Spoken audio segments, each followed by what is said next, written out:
You spent 2, maybe 3 or 4 years inside the repeater batches of Thrasor or Paula, living in hostels, completely focused on NEET or JEE. And the results came out, and you missed the cutoff. Again. Now you are staring at that board, asking yourself if you just threw away the best years of your life, age 18 to 21, chasing a ghost. This chart shows the reality of the repeater ecosystem.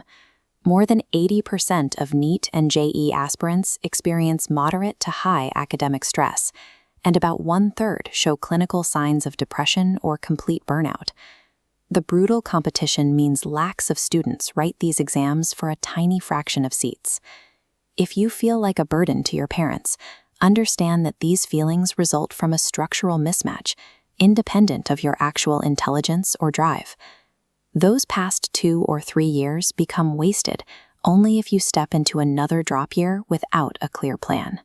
It is time to pause and figure out if you actually need one last attempt, or if you should build a strong career on a different path.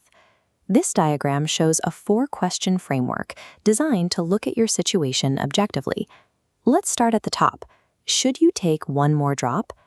Question 1 splits based purely on the hard data of your last exam result. If you are within 80 to 100 marks of your target and have hard evidence of improvement, another attempt is mathematically logical. However, if your score has remained stuck after 3 serious attempts, your routine won't suddenly yield 620 marks.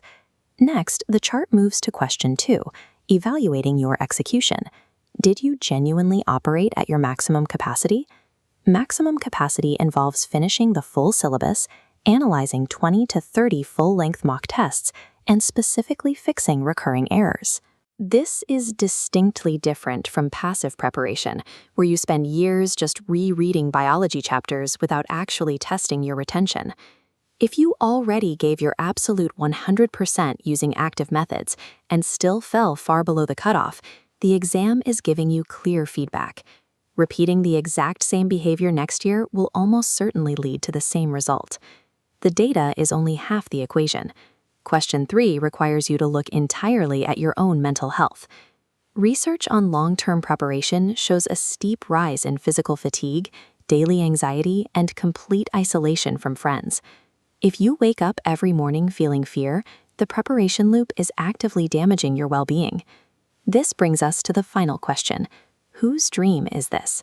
In places with a massive repeater culture, it is common to carry expectations that belong to someone else.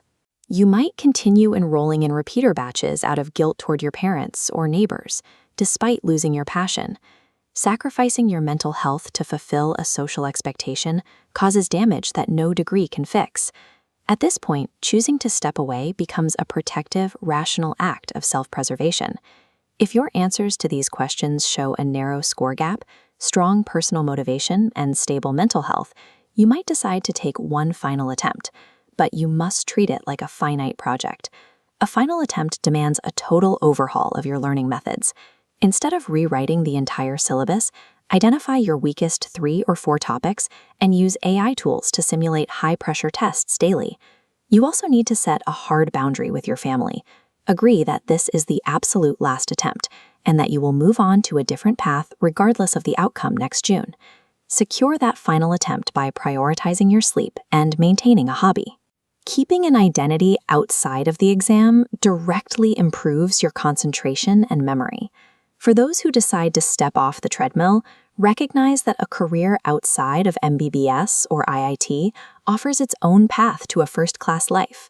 Separate your core interest from the exam.